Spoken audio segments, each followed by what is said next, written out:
Makinig ka muna sa akin, teka muna wait. Magkasama lang kami, pero di ko siya ka-date. Sa akin ay ngumiti siya, di ko siya kilala. Ako ay may amnesia, kaya di ko maalala kung bakit siya kasama, bakit narito. Nagulat na lang ako, umupo sa tabi ko. Utak ko ay nalito, ang isip ay naligaw. Kamukha mo kasi siya, kaya kala ko ikaw. Napagkamalan ko lang, kaya sana wag mo nang isipin na ako ay babaero't may ibang babae na querida. Madami diyang nakita, madami diyang iba, pero tanging sa'yo lang. Kaya sana wag mo nang kilay mo'y isang lubong, at bitawan mo na din yung hawak na balisong. Aksidente lang naman kung ba't kami nagkatagpo. Maniwala ka sana at sa'kin wag nang magtampo.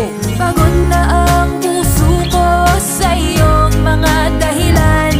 Bakit ba ang mga tukso sa'yo parang kay hirap tanggihan? Lagi kang nahuhuli na may ibang babae. Makinig ka muna at may sasabihin lang ako Na anong palusot na naman iyan. Akalain mo magkikita tayo sa sinihan. Hayaan mo munang sabihin ko kung sino yan. Okay, sino siya ha?